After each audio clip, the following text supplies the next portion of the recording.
2020, votre quart d'heure américain. Bonjour à tous, vous écoutez 2020, le podcast Made in America de l'AFP. Je suis Antoine Boyer. Comme chaque semaine, on plonge ensemble dans le grand bain de cette présidentielle américaine. Au menu de ce troisième épisode, le système de santé et son coût exorbitant pour des millions de personnes. Ce sujet est devenu un enjeu majeur de la campagne électorale. By the way, that is a lot of fake news back there. That's a lot.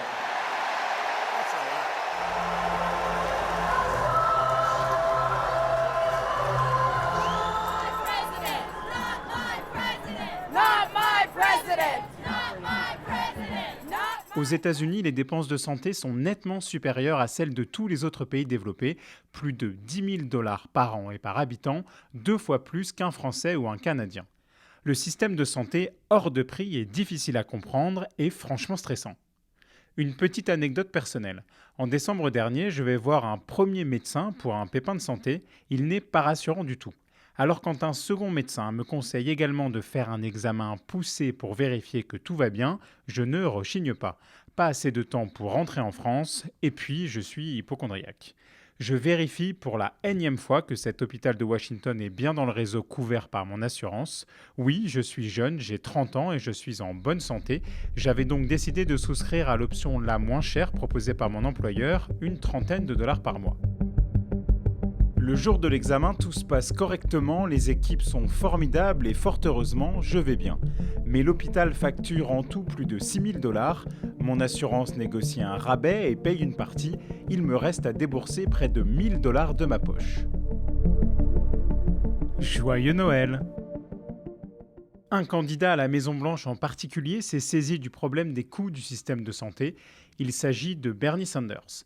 Le sénateur du Vermont est monté dans un autocar d'Américains diabétiques qui traverse la frontière canadienne à la recherche d'insuline, un médicament vital pour eux. Son objectif, dénoncer les prix exorbitants pratiqués par l'industrie pharmaceutique aux États-Unis. This is a vial of insulin. In the United States, it will cost $350-400. Un flacon d'insuline à la main, Bernie Sanders présente un médicament qui coûte 350-400 $ aux États-Unis, 10 fois moins cher au Canada, 35 ou 40 $, dit-il. Fabriqué par la même entreprise, la différence, Ottawa plafonne le prix de l'insuline. I refuse to pay into that system. Travis Paulson, 47 ans, habite dans le Minnesota, un grand état du nord des États-Unis.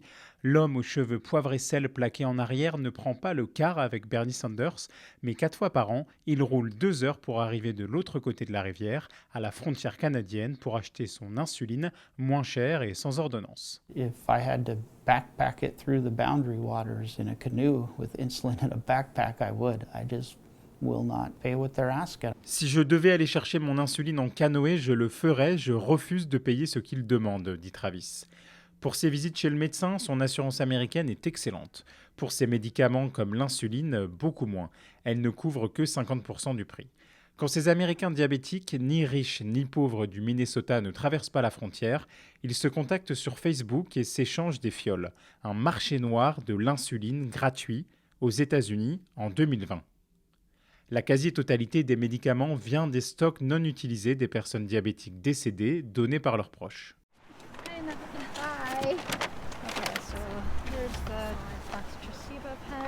Un matin de janvier sur un parking de la banlieue de Minneapolis, le froid est glacial quand Annette Gentil vient à la rencontre d'Abigail Hansmeyer.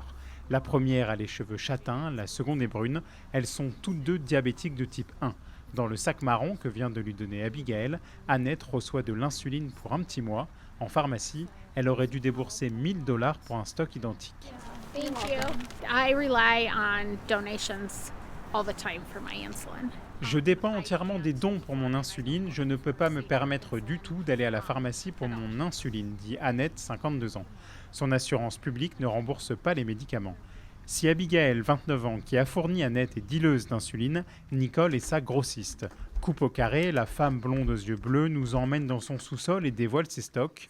Elle ouvre son second réfrigérateur. And then in my fridge, I have probably about $50,000 worth of insulin in my fridge. À l'intérieur, des dizaines de boîtes d'insuline et autres produits, 50 000 $ en tout selon elle. It is not legal. It is absolutely illegal what I'm Elle le doing. reconnaît, ce qu'elle fait est And, complètement you illégal. know, at times I am concerned that Nicole Smith-Holt explique être inquiète parfois d'être poursuivie en justice, mais elle pense faire quelque chose de plus important, sauver la vie des gens. I think what I'm doing, you know, it's saving people's lives, and I think that's more important. Nicole fait ça pour son fils Alec. Jeune papa, il est mort à l'âge de 26 ans, un décès lié à un manque d'insuline. Cela faisait 27 jours qu'il était sans assurance. Yvan Couronne est avec moi. Bonjour Yvan. Bonjour. Tu es journaliste à l'AFP, spécialiste des questions de science et de santé aux États-Unis. Yvan, tu es l'auteur du reportage dont je viens de parler. Yvan, comment peut-on expliquer que dans le pays le plus prospère de la planète, des personnes diabétiques s'échangent de l'insuline? Parce qu'ici, la santé, ce n'est pas un droit, c'est un produit.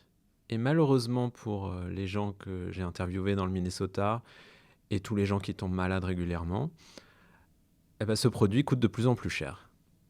Voilà pourquoi les gens sont obligés de trafiquer, de se débrouiller et de vivre dans cette anxiété permanente de savoir comment ils vont payer pour, en l'occurrence, le seul médicament qui peut les maintenir en vie. En gros, il n'existe pas une assurance publique universelle comme en France, c'est ça? Voilà, exactement. Personne n'a une carte vitale comme en France ou au Canada, les gens ont une carte de santé. Non.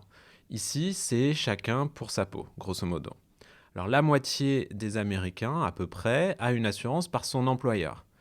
Un tiers a une assurance par les programmes publics. Donc ça, c'est les gens pauvres, voire très pauvres, certaines personnes qui ont un handicap et les plus de 65 ans. Ça, c'est des acquis des années 60. Barack Obama, en 2010, a voté une réforme, tout le monde connaît, on appelle ça Obamacare. Ça a permis de ramener dans le champ de l'assurance peut-être 20 millions de personnes. Mais aujourd'hui, il y a encore 9 ou 10% de la population qui n'a pas d'assurance parce que ça coûte trop cher. Mais l'objet de mon reportage, c'était que même ceux qui ont une assurance, qui arrivent à se payer une assurance à 500, 600, 700 $ par mois, ceux-là n'ont pas la tranquillité d'esprit. C'est des assurances qui ne couvrent pas vraiment. She's had 140 brain surgeries. Chez les Macou, Olivia a eu 140 opérations du cerveau depuis sa naissance. Yvan a rencontré cette famille. C'est une famille assez aisée, belle maison, 3 filles. Et malheureusement pour eux, ça fait 24 ans que tous les ans, ils dépensent des milliers de dollars parce que leurs filles ont des problèmes assez graves.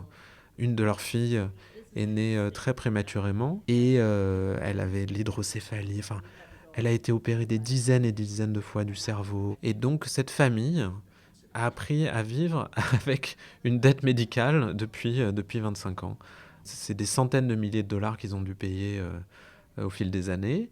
Ils ont toujours été assurés. Ça illustre ce qu'on disait avant. Ils ont toujours eu plutôt des bonnes assurances, mais les assurances ne couvrent pas à 100%. Et donc, ils ont pris des emprunts, ils ont rehypothéqué leur maison. Et voilà, c'est un jonglage financier permanent. Et eux, c'est vraiment un cas extrême, mais j'ai vu leur tableau. Ils ont tenu méticuleusement toutes leurs dépenses et c'est effrayant. C'est en gros 15 000 $ par an, en plus du coût de l'assurance mensuelle. Les assurances ne couvrent pas à 100%, les gens ne sont pas tous assurés et surtout, tout coûte très cher aux États-Unis. Comptez jusqu'à 7 500 $ sans assurance pour une jambe cassée et le coût moyen d'un séjour de 3 jours à l'hôpital est d'environ 30 000 $. Mais le problème fondamental du système de santé américain, c'est qu'il n'y a pas d'architecte, il n'y a pas de pilote. Personne ne contrôle les prix, personne ne dit, voilà, un IRM, ça doit coûter tant, une opération des hanches, ça doit coûter X. Donc c'est un enchevêtrement de responsabilités privées et publiques. Ça, c'est le produit de l'histoire. On n'a pas voulu, comme en Europe ou dans d'autres pays, avoir un architecte, un pilote qui met des garde-fous. Et c'est pour ça que les hôpitaux ont énormément augmenté leurs prix. En fait, une des grosses causes de l'inflation dans le système de santé américain, c'est les hôpitaux. C'est de l'ordre de plus 4 ou plus 5% par an. Les médicaments, c'est pareil. Très forte progression des prix. Et l'insuline, qui est absolument vitale pour les gens qui ont du diabète de type 1, il y a 3 fabricants, 3 laboratoires pharmaceutiques qui se partagent le marché aux États-Unis. Les prix ont triplé ou quadruplé depuis le début des années 2000. Il n'y a aucune raison que ça augmente d'autant. Mais personne n'est là pour leur dire non, c'est bon. Le flacon d'insuline, que vous vendiez $50 il y a 15 ans, vous ne pouvez pas le vendre $300 aujourd'hui. Non, personne n'est là pour ça. Pour amasser ces milliards de dollars, l'industrie pharmaceutique peut compter sur ses lobbies ultra puissants.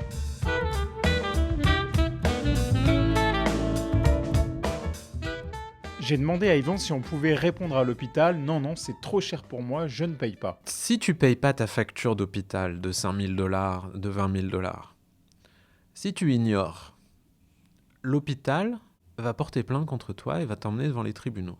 Il y a des milliers de gens comme ça qui finissent devant un juge et le juge finit par ordonner une retenue sur salaire.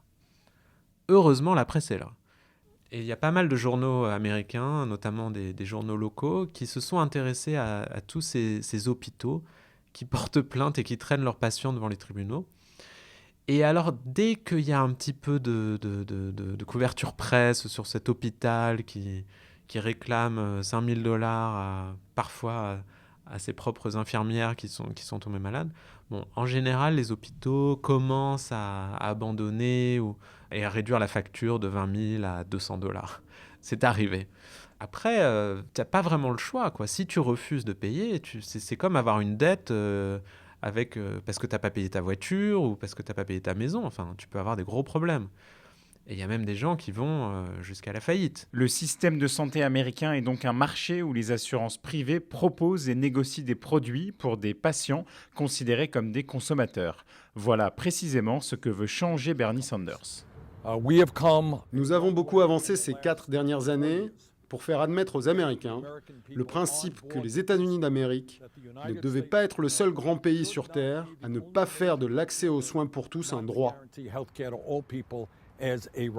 Les lignes bougent quand même. Il y a 4 ans, à la campagne présidentielle précédente, Bernie Sanders parlait déjà d'un système de santé public pour tout le monde, centralisé.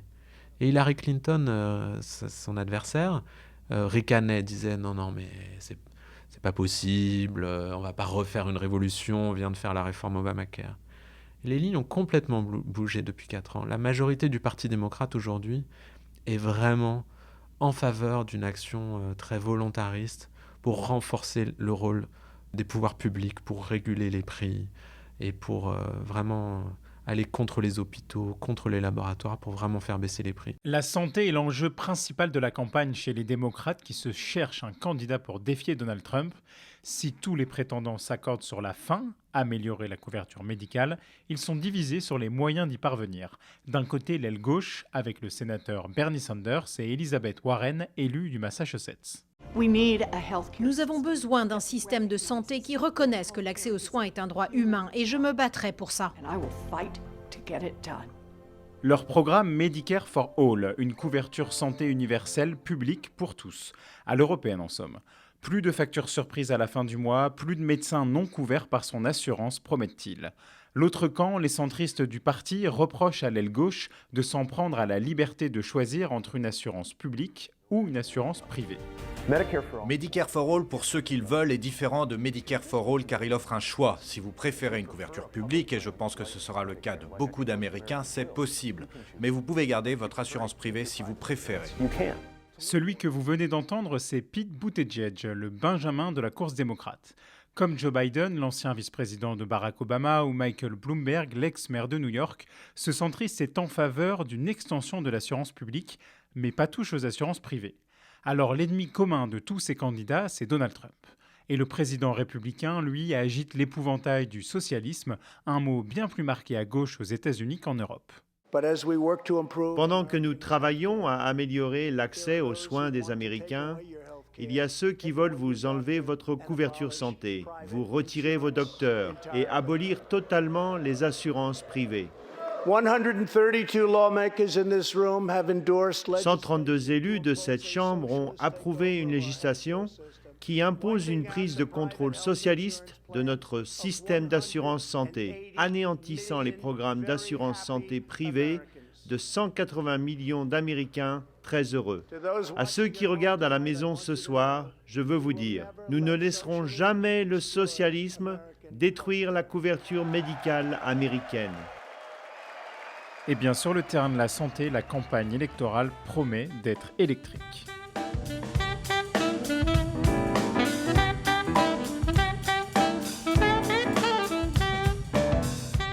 C'était 2020, un podcast de l'AFP Made in America. J'espère que vous avez passé un bon moment.